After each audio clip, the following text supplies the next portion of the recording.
I've got a question for you, which I don't think you'll like. Can you create, can audience loyalty be planned and created by design? Hello and welcome to this episode of the Virtually Anything Goes podcast. We are coming to the end of Series 1, and at the end of this episode, we will be looking ahead at what's to come in Series 2. In this series, we looked at a variety of different topics around live digital communications, public speaking online, audience engagement and content creation. And today, I'm delighted to be joined by Chris Mitchell. Chris Mitchell is an accomplished customer services leader. He is the co-founder of the Customer Success Leaders Institute, former COO of events platform Notified, and he's also acting as an advisor, customer success consultant, and strategy consultant, in particular for iVent, the event platform. Welcome, Chris. It's great to have you with us, and we look forward to this conversation. Yeah, thanks, Lev. Really, really good to be here. As you know, we've known each other for a long time, and I've long admired what you're doing with Webinar Experts and your podcast series, so thrilled to be a guest. Excellent. Thank you very much. We will be talking about the topic of, is audience loyalty dead? I'm sure that will take us down a variety of different areas and rabbit holes. But let's start with this question, Chris. Is audience loyalty dead? Yeah, so I mean, it's a great topic to start with, but no, of course it's not dead. However, it is much, much harder to achieve. It's much shorter lived. And I think all the economic changes that there have been over the last few years with COVID and downturns and everything else, it's actually really changed the landscape for customer loyalty. So you've got to think about how do you earn that, and I'm sure that's where this conversation is going to go. But not dead, but much, much harder to come by. Okay, we'll dig into that, and we'll try and answer the question once and for all. But from your background as a customer success leader, you've spent many years, if not decades, in this area. Have you found ways, or the best ways, to engage an audience properly and perhaps with longevity? Yeah, ultimately, it's about knowing your customer and truly understanding what your customer is about. Because at the end of the day, we're in this to service our customers and deliver value to them. We can't do that without knowing who our customers are, what it is they want, what it is they need, what their business needs, what are they trying to achieve, and really diving deep into understanding your customer really gives you as a business an understanding of what you need to have. You know, does your product fit the market? What you're offering, have you got that true product market fit? Do you understand who your ideal customer is and what that profile is of that ideal customer? And then you can start to understand who that ideal customer is and really what it is that drives them. There's a lot you can go into. We could do a whole hour, just talking about ICPs, but really, really important that you drive into understanding them so you can give them value. Ultimately, value is quite a wishy-washy word in some respects, but it has to be a value that's recognized and measurable and understood by both you and by your customer.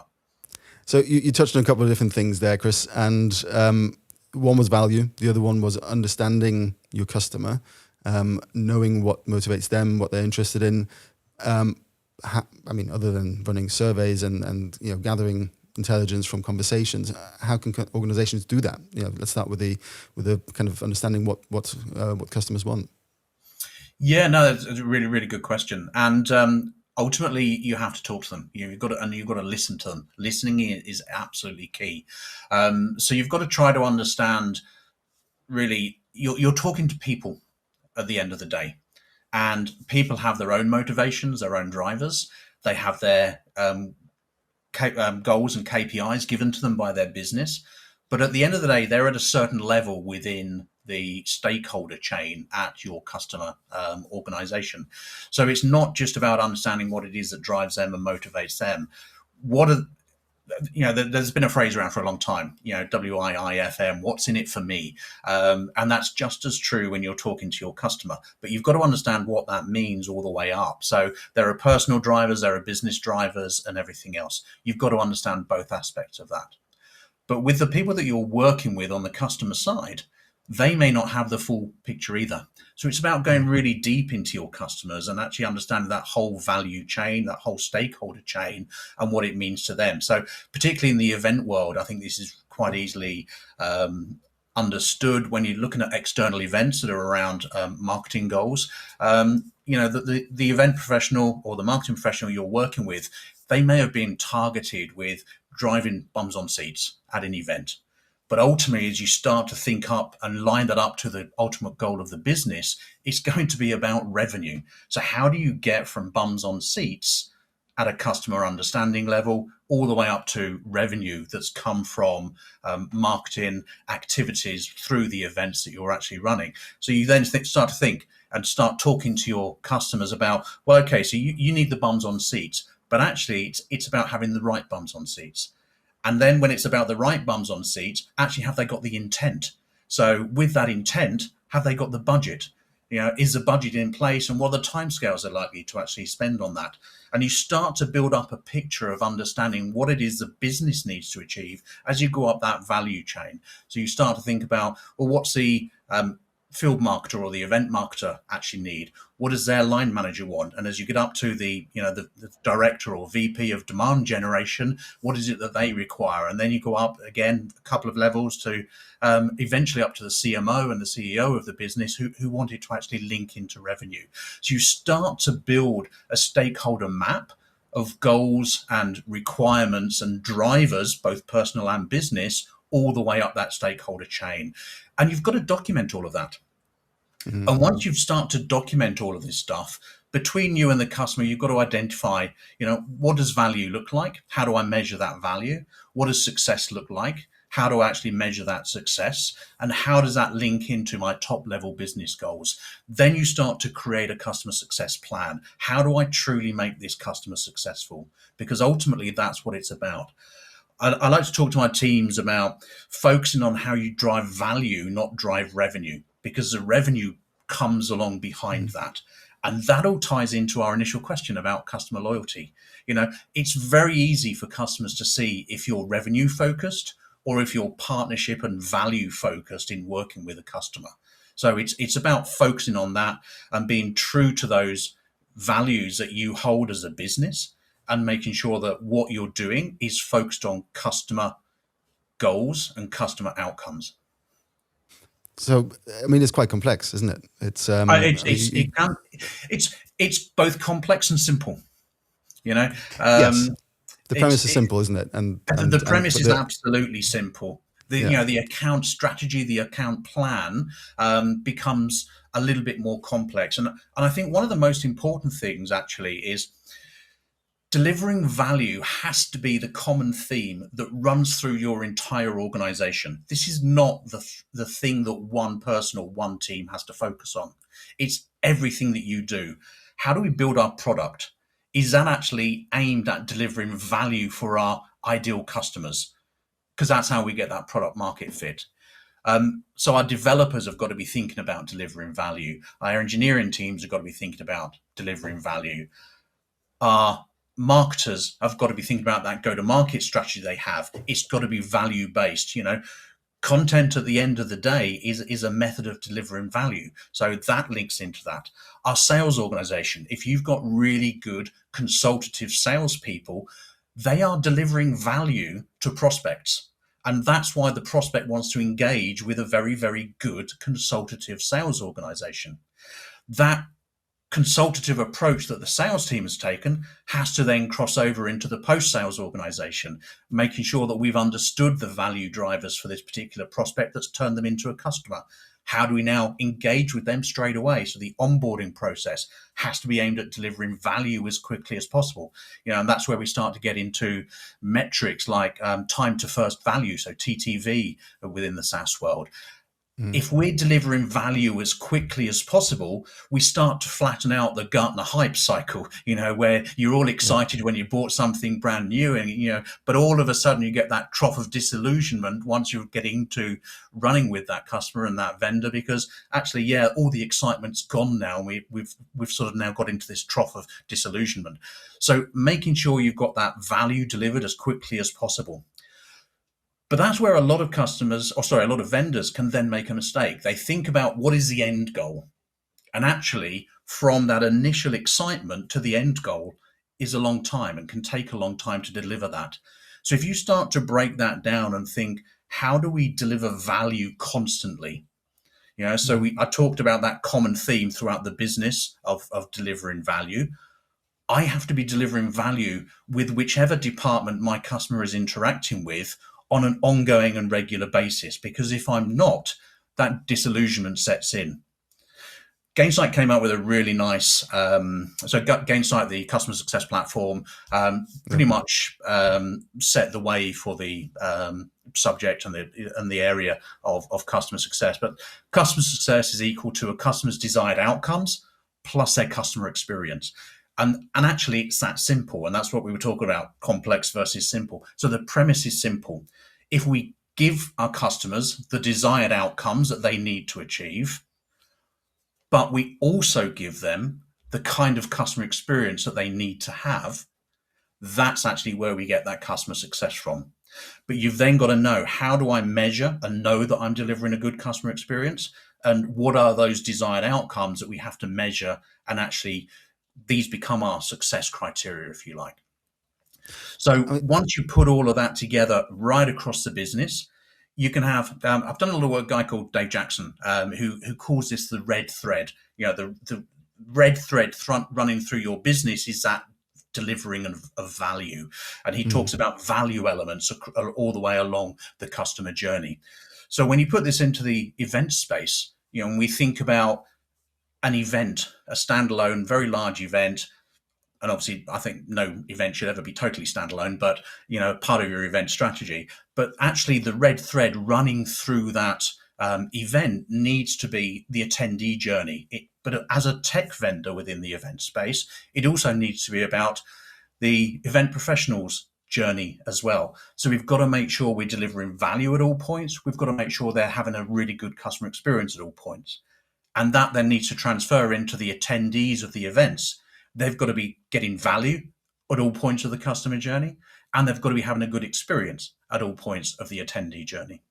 So it all comes in together, and that's why I love the sort of marrying of the customer success philosophy together with event strategy. So, I mean, clearly you've spent years, as I said, if not decades in this space, and understand that quite intimately. For me, from I suppose a sort of perhaps layman's side of or point of view, I would imagine there is a disconnect between this philosophy and this kind of approach and organizations who perhaps as a primary focus have the need or the want or the desire to communicate what they want to communicate about their product, about their philosophy, about the services and benefits and so on as well. But that is a sort of one-way communication, isn't it? It's not necessarily always matched up with what the audience's challenges are and what their desires are and what their questions are and what the kind of the problems they need to solve, because they might be misaligned. There must be an element of organizational change that comes into this as well. I know we're going slightly off topic here, but to be able to understand the customer and what their requirements are, you have to almost step away from what your ideals are and what you want to talk about. So that organizational change, how much of a challenge is that? It's huge. It's huge if you're trying to implement that change in mature businesses. If you're trying to organize and start a startup, and it's core and fundamental in that startup from the outset, it's much easier. So if you think about in a fairly mature business where they're starting to roll out customer success within that organization, there's actually a lot of debate going on at the moment. Should customer success be a department, or should it be actually just a company-wide approach to how you do things? And I won't get into that, but it's quite a hot topic at the moment. But ultimately, it's about that transformational change. In the past, there's been a very siloed mentality, and in some respects, it also mirrors the economic sort of situation out there. In that, in the past, it was about growth at all cost, and the focus was on revenue. As long as we're growing, that's really what matters. Actually, the focus has to completely move away from that, because it's about sustainable growth. as a vendor in this space. And sustainable growth comes from truly focusing on your customer, placing them front and center of everything that you do as a business. I talked about that a little bit as being that red thread or that common theme that runs through every department. But ultimately, you've got to change the mindset of people. They're thinking about their own department goals. They're thinking about their own department being successful. And that's when you see these silos operating. But actually, the ability to communicate internally within your business across every single department, to change that approach, to put it onto the customer, and what would the customer want from us in what I'm doing, that's difficult. Even going back some 5 years ago, I went into, I was asked to go and talk to Adobe, to their enterprise CS team. And I challenged them. They were having a problem at the time around, everyone was thinking that customer success, the department, it was their job and it wasn't the job of everybody else. Now, that wasn't a unique problem for them. It was a problem that was rife right across all kinds of businesses. But part of that was because of the name. You call a customer success department that, and then everyone thinks that's your focus. But actually, it's everyone's role, and everyone's got to be thinking about, how do I deliver value to the customer? As I said, in the way that I build my products, in the way I support them. Support is a really, really critical part of customer success. In smaller organizations, it's part of the customer success organization. In larger organizations, it's not. It's part of the operational team or services team. But if you think about running an event or supporting a customer that's running an event as an event tech vendor, the support has to be what they need to get as a support, or to support them as quickly as possible where they want it. If they're in our platform, they don't want to be coming out of our platform to go to the most wonderful knowledge center that the world's ever seen. But it means they have to stop what they're doing and go and find it somewhere else.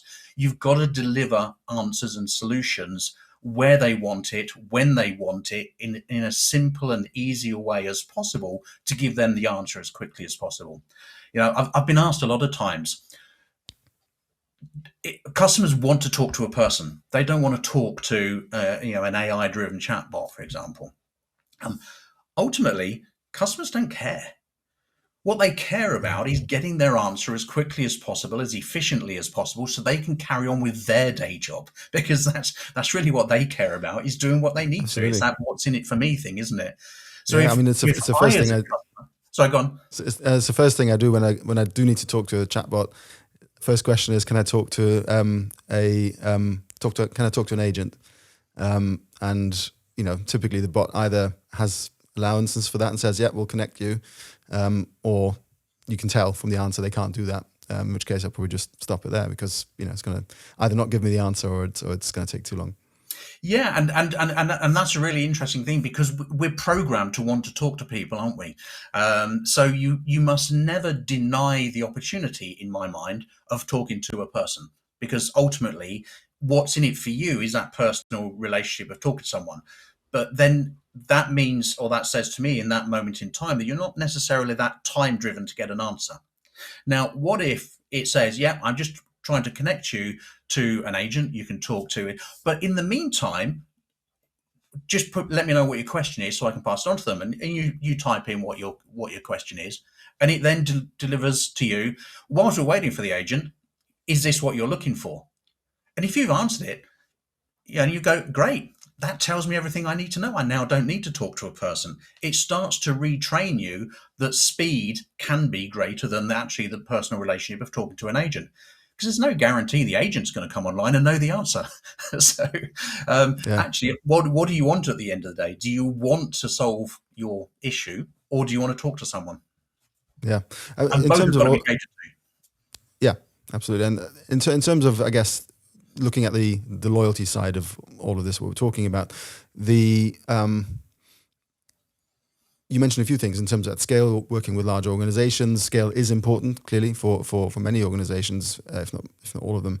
The engagement at scale versus which might just be quantitatively driven. We need to engage as many people as possible, versus quality engagement, perhaps with a smaller subset.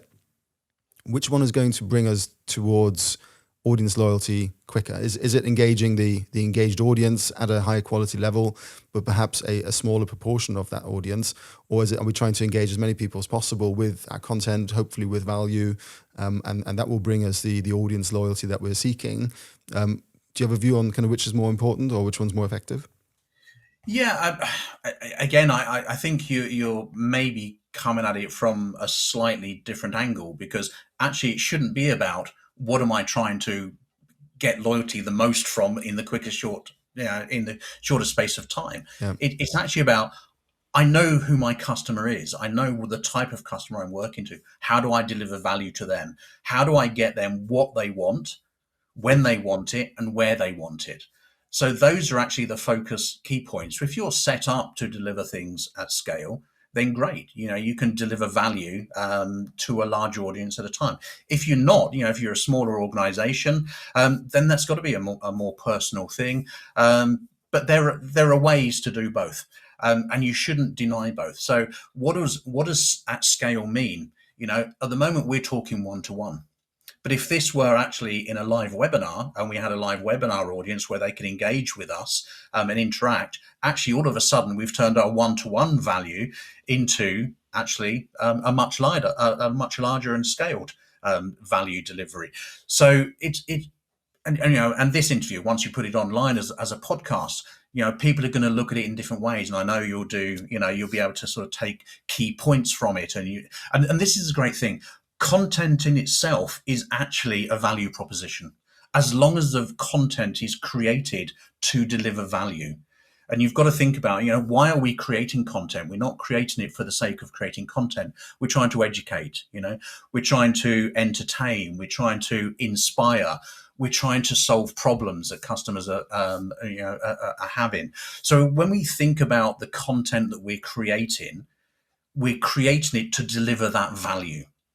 And as long as you're doing that, that's actually how you get to the point of value. Because at the end of the day, I think it was in the 1960s, the American Herbert Simon coined the phrase, the attention economy, and actually all of our customers, their attention is their currency, and they are willing to spend that currency. It was talked about as the attention dollar. But we have to earn the right to have them spend those attention dollars with us. And that's going to come through them starting to see that we deliver value to them. Hey, I love what Lev's saying, and this series he's delivered has delivered value for me. So now I've seen one that delivers value. I want to see the next one, because I think that's going to deliver value. So all of a sudden, you've started to build up your own currency, which is trust, because of the value of the content that you've delivered. So the customer has attention as a currency. You've got trust as a currency. So you can't now go out and waste your currency and spend it all over the place, creating millions of pieces of content that don't have the same value. Otherwise, you will lose that trust, and your currency will lose its value. And all of a sudden, your customers won't be spending their attention dollars with you. So it's really about creating the content that people want, and being able to access it where they want it, in a time frame they want it, because of their particular needs and goals. Yeah, let me hook into that, because we look at our YouTube channel metrics and try and learn things from that, and we can see that, whichever channel it is, we can see that there are subscribers, and if you're not subscribed yet, now's a great time to subscribe to this podcast. But there are subscribers, and there are those who have just stumbled upon our content. I guess where my thought goes in terms of what you said as well is, are people loyal to content types? Do they like podcasts and they just browse around and they consume whichever topic provides value to them, or are they also loyal to content creators? And I think I know the answer, but let's talk about this, right? Because it's an interesting thing to think about. You think about big social media or YouTubers who put out a huge amount of great entertaining content, massive subscriber base, but people watch other stuff as well. They won't just watch whoever, Mr. Beast or Dude Perfect or whatever it is. Likewise, they won't just watch or listen to a particular podcast, Diary of Your CEO or whatever it might be. They listen to other things as well. So how can we encourage the loyalty to our content because we're trying to add value, but while also accepting they're going to go elsewhere and hopefully not the competition? Yeah, again, this is such a fascinating subject, isn't it? You talked about the channels first of all, so let's just focus on that for a second. And is there loyalty to different channels? Yeah, ultimately, of course there is. But why is there loyalty to channels? I think about my grandson, and he's hooked on YouTube. But the reason he's hooked on YouTube is because it's delivering value in a way that he wants to receive it. It's entertaining him. So that he has a lot of loyalty to YouTube, because when he tries other channels, he's looking at Facebook, he might be looking at TV, he might be looking at other things. It's not delivering the same level of entertainment to him. So his loyalty is to YouTube. If the quality of the YouTube content that he's watching is no longer entertaining him, then his loyalty to that channel is going to dissipate and he's going to move on to a different channel where he finds that entertainment. So the channels, yes, they get loyalty, but it's because of it gives me what I want in the way that I want it. So short form content on a particular type of channel is how I like to consume content. Therefore, that's going to get my loyalty until it no longer serves me what I want or need. Which then brings you onto the content and the content providers. Exactly the same principle. If you're not delivering the value in your content, you're going to lose the attention of your desired audience. As long as you are delivering value to them in the channel that they want, in the format that they want, in a way that they can consume it, and it's the right kind of content at the right time, then you're going to get their loyalty because they're willing to spend those attention dollars with you. So that comes back to that initial question: is customer loyalty dead? No, as long as you service the customer and deliver the value that they want in the way that they want it, when and where they want it, then the loyalty is there. But it then comes down to, content is not the only thing that we're delivering. So it's also about everything in the relationship with the customer. So let's say that we've given value to our customer, we've earned the right, so we've now built up trust. So our bank of trust dollars is nice and high, and we're working with a customer, but something goes wrong. Because we've got a good bank of trust there, they're going to accept that things do go wrong. Customers are pretty mature these days. They know that issues with technology happen. So now it's not about having one problem, one technical issue. It's about how you as a vendor respond to that issue. Am I now going to retain my loyal customer because I'm responding to it? And again, I come back to by giving them what they want, where they want, and when they want it. So if I've got an issue, am I straight on it? Am I dealing with it in a timely manner? Am I communicating really well with them? Are they seeing that I'm doing everything I can to resolve the issue? Am I actually minimizing the risk that they have and the service that they're delivering to their end customer? Because again, we're talking predominantly in a B2B world here at the moment. Mm-hmm. So we've got to make sure that we're not impacting the success of them as a customer. That's what we want, is we want our customers to be successful. Because remember, we're focused on driving value. We're not focused on driving revenue. The revenue follows behind. Yeah. So as long as we do that, we retain that loyalty, even when some kind of issue occurs, because of the way in which we're dealing with that. We could have less issues, but deal with them worse and lose loyalty more quickly than a company that has more issues, but deals with them all brilliantly. Yeah, I just want to hook into that, Chris, because the one thing you said about, which I thought was really interesting, is about it's not just about the content that creates loyalty. It's the surround experience. And actually, one of the things you said about the customer service and if things don't go well, the currency that you have, that reminds me of something that I learned 25 or so years ago at university, when it's all about service recovery. Something goes wrong and you try and recover. And when you recover, you kind of over deliver in the recovery effort. And actually that creates a more loyal customer or consumer, whatever it is, because you've over delivered, and that in itself creates trust, because they have an expectation of, well, it's either gone wrong, I'm not going to get anything back, or they're going to resolve the problem and I was where I originally should have been. But if you over deliver, you then show willing and you show understanding, and actually the customer then says, oh, actually that's great, that's better than I would have had before, and that in itself creates trust. But coming back to the point about the content is not the only thing that will create value. When you apply, so we talked about YouTube, and that creates value, and that is a channel that creates value, literally and on a marketing perspective, a channel. But if we apply it to events, live streams, webinars, virtual events, whatever it is, you are outside of that YouTube environment. There's not other things that will entertain you. You are looking at company's X event, and that in itself, as a piece of content, needs to create value. If it was only the content that was creating loyalty, what you're saying, if I understand you correctly, is don't think of it as, each of my webinars, each of my events online have to create enough value to create the loyalty, because that would be very difficult, because there's not, there might be time in between them. There might be other factors that will detract me from that and pull me away from that particular company.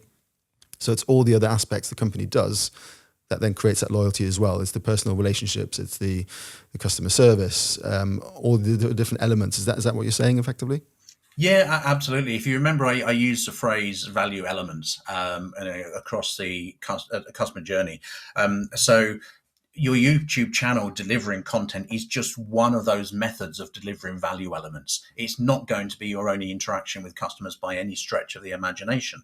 So, if you then throw that straight into the event environment, it's about the whole registration process. How easy is it for me to register to an event? Because that's, if I can get that done really simply, really easy, minimal fuss, not giving away too much of my data, because my data is precious, then that's going to deliver value to me. If I can then access the event, whether it be physical, whether it be virtual, I want a smooth experience. I want to be able to get into the event without any problems. I want to be able to navigate around the event and get to what I want to get. I want to know beforehand what are the important things I need to see in that event. So I need to be able to plan my time at the event, because my time is very, very precious to me. So you can start to see every single stage. You've got to think about the little value elements. What are the little things that are going to be either things that cause friction, or they're going to be things that deliver little wow moments, little moments of satisfaction to the customer. Those little value elements. I think every interaction I have with this business actually delivers value to me, because it delivers that good customer experience as well as the outcomes that I'm looking for. So that's where it comes back to that simplistic formula of what customer success equals. It's the desired outcomes plus the customer experience. So constantly I'm thinking about how to actually deliver on both sides of that equation. It makes me think back to when I was at Notified. I hired in a really, really good VP to look after our support organization globally. And he brought with him a really lovely little acronym or a term we called nudge. And it was about nudging customers, because you could have two different companies having exactly the same issue, and both companies solve the problem in the same time frame. But one will provide a bad experience and one will provide a good experience. And the difference could be something as simple as communication. So I've been in organizations and I've led teams where I've said, are we communicating with the customer? And the team has said, well, there's nothing to communicate. So they've kept quiet because there's nothing to deliver. There's what they perceive to be value. They say there's no value for me to give to the customer.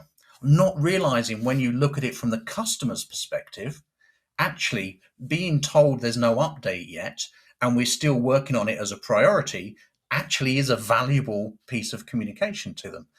So and this is what I was talking about before, when you've got to put the customer at the front and center of everything that you do, it's not about how you think you're going to deliver value. It's what they are going to perceive as value. So if we have that time frame of something is resolved within, let's say 3 hours, actually the company that updates them every hour on the hour or provides a live feed to actually where you are in the resolution of that issue is the one that's going to have the better outcome than the one is just completely silent for 3 hours. Then suddenly goes, hey, great news, we've fixed the issue. So you can now go back to doing what you were doing.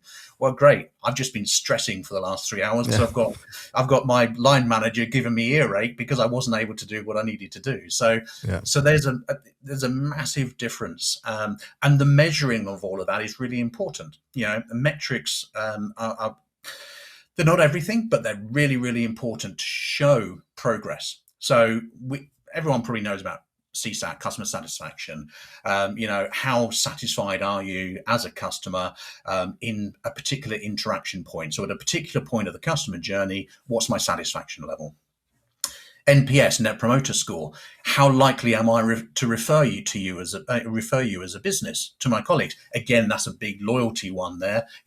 When you get into advocacy and referral programs, but people often forget another one, which is the customer effort score. How easy am I to do business with?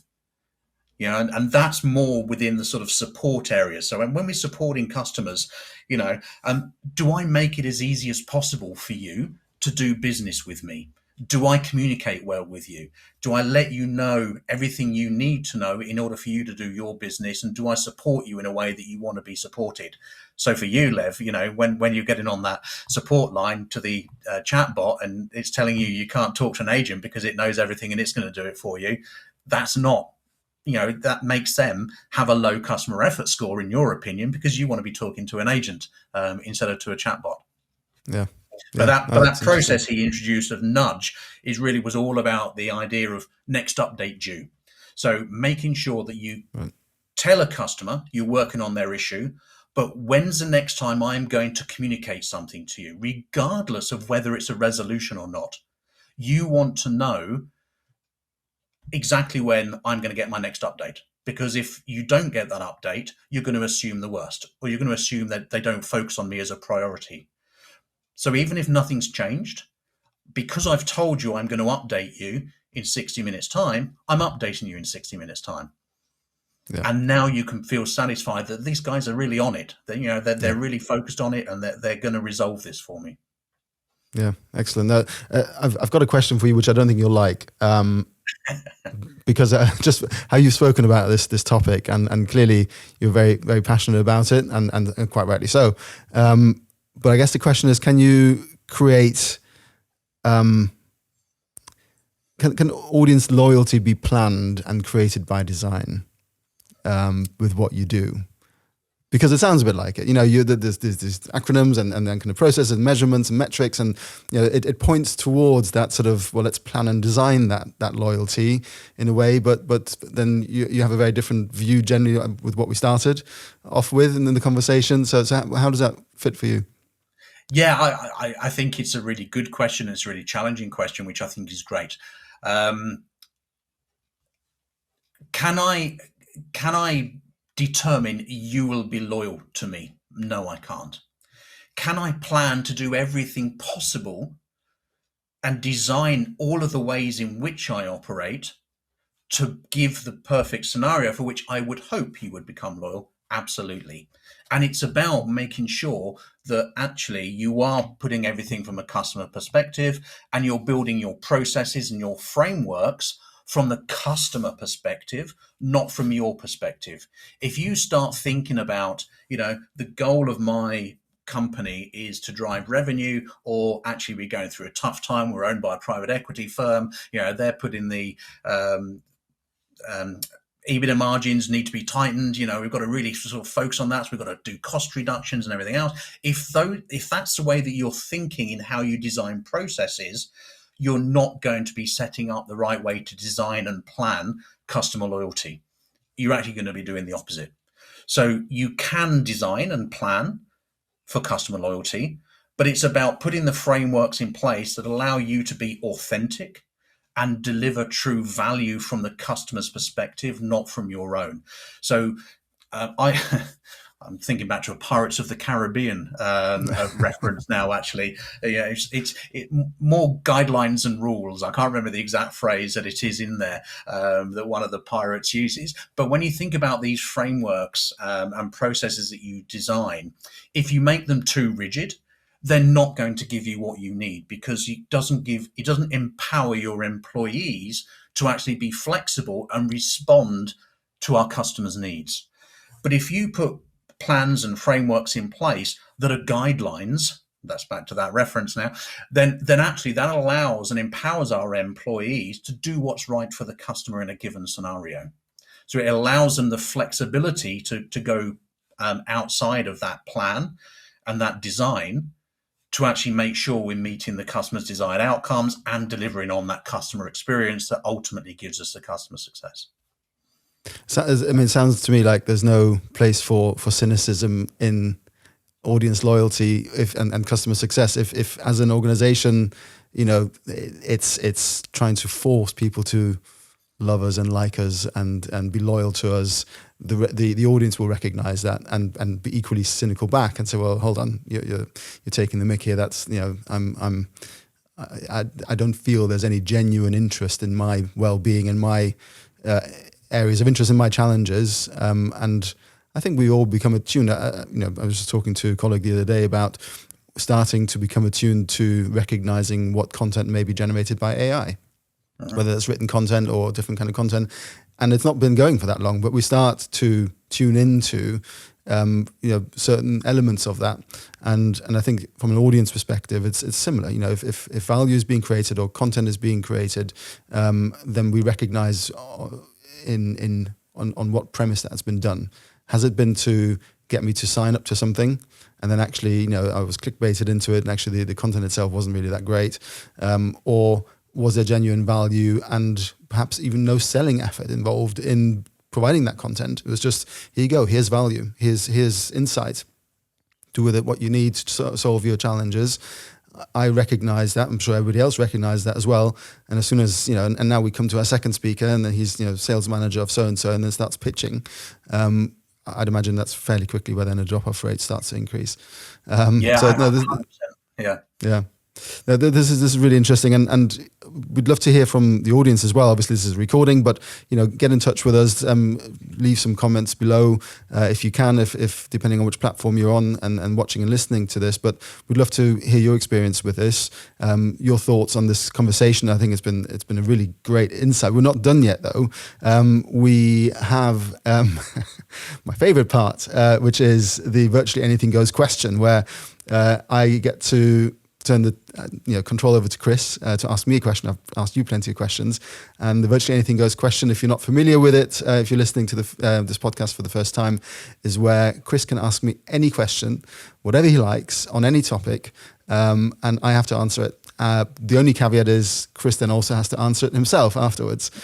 Before we get to that, Chris, just for the audience very quickly, I mentioned at the start of this podcast, season 2, series 2 of this podcast is we're planning that currently. We're bringing speakers in. It will be a departure from what we've been doing so far in series 1, where we talk about live digital communications and all topics around that. In series 2, we will be looking at bringing in experts in their field, and that can be any field. That could be experts on sleep, experts on personal finances, experts on being an executive chef, whatever it might be. We're bringing those in now. If you want to be part of that, we'd love you to listen. If you want to be part of that and speak, and you think you're an expert on something in particular that would be of interest to our audience, get in touch. We haven't finalized all speakers yet, so there is still some space. And if you know somebody that you think would be really interesting to listen to, let us know as well. Get in touch. I've strung it out long enough, Chris. Let's get to your virtually anything goes question. What do you have for me? Okay, well, I gave this some thought, and I think because of the fact that work is so stressful these days, we know everything that's happened over the last few years, burnout is on the increase, stress is on the increase. So I thought, let's flip that around. Actually, it's important to have enjoyment and joy at work. My theme and your theme in asking me to come on here was talking about customer success within an event world. And I talked about Gainsight's formula, customer success. It was desired outcomes plus customer experience. The one of their mission statements is having childlike joy at work. So I thought this could be the basis of my question for you. So it doesn't have to be childlike joy, but what I want to ask you, Lev, is what brings you the most joy at work? Okay. That's a great question.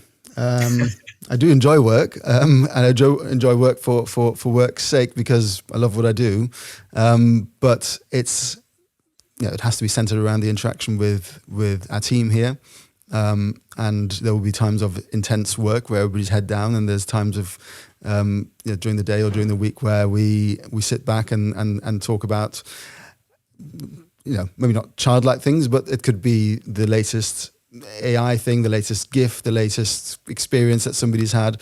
And for me, I guess as having started Webinar Experts and having hired the team, it's seeing the interaction between them.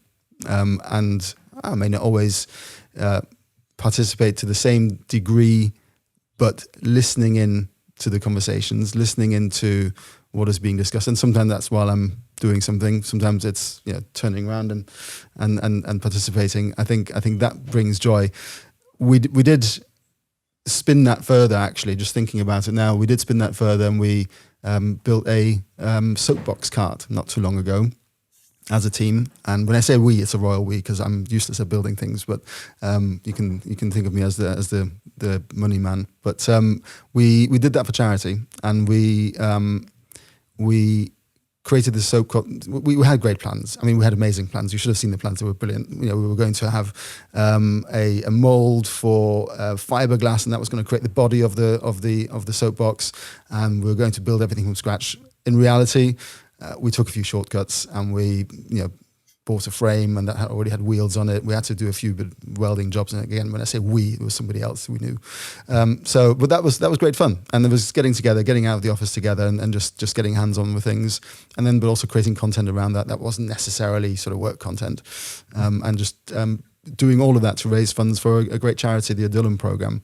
So it's those things which I think are important to do every now and again. And again, just seeing the reaction when I said, we've effectively bought a team, we bought a place in this race, let's build something, and just seeing how others react to that and step up to it and see what their skills are and their interest in that place. So, it's for me, enjoyment at work is all around seeing the team do what they do and talk about what they talk about. Well, I hope as the money man behind the soapbox, you ended up as the driver. And I did not know. Again, that extends into kind of I could have put my foot down and said I'm going to drive, but actually, for me, the enjoyment was seeing the team do that. And no, I've just seen the crash. I just wanted to see you crash on a soapbox. Yeah. No, look, there would have been a crash if I'd driven it, probably. Yes. Yeah, so for me, I think really what I love to see whether I'm working with customers or whether I'm working with my teams, my employees, I love to see them succeed.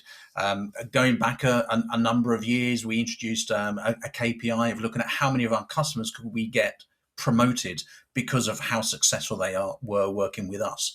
And when I flip that onto my staff and people I'm working with, then it's about actually developing them and seeing their growth. And whenever I start with a new team, one of the things I talk about is, I'll consider myself successful when I've seen you grow and you develop. And if that means you end up having to leave this company to get the growth and see the growth that you need to have somewhere else, I'll still consider that as a success, even though I'd be losing someone who's absolutely brilliant.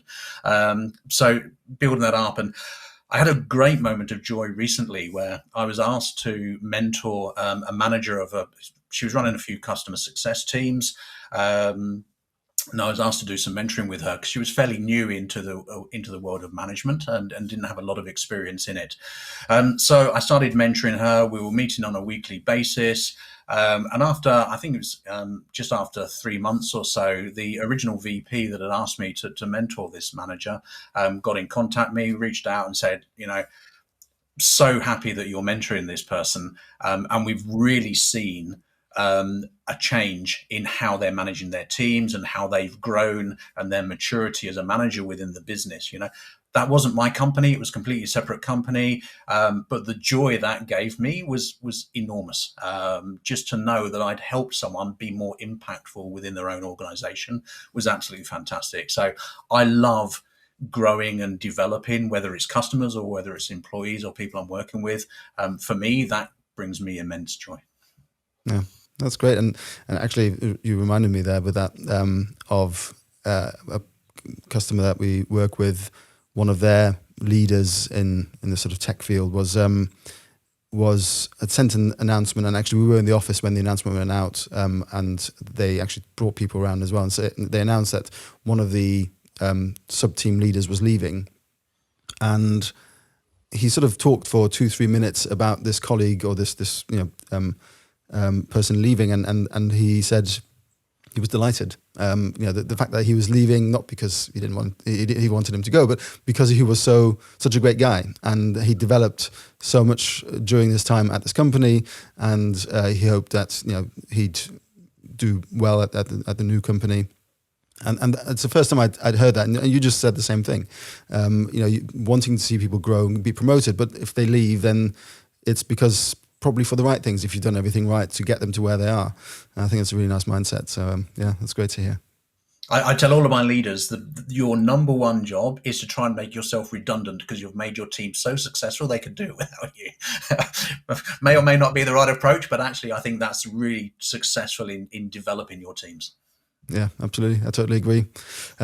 Brilliant. Chris, thank you for that question. I had to think a little bit, and thank you for sharing your insights on this episode. It's been really fascinating to hear.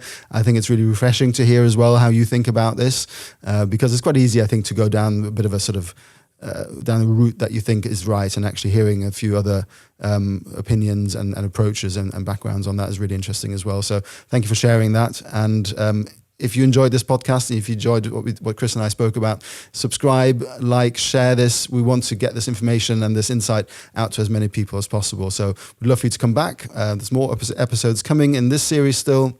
In the next series, but there's obviously more episodes from this series as well that you can listen into across a variety of different topics for live digital communications and so on. So check out those if you haven't already. Join us for the new series when it comes out. In the meantime, thank you, Chris, and thank you to our listeners as well. We'll see you soon.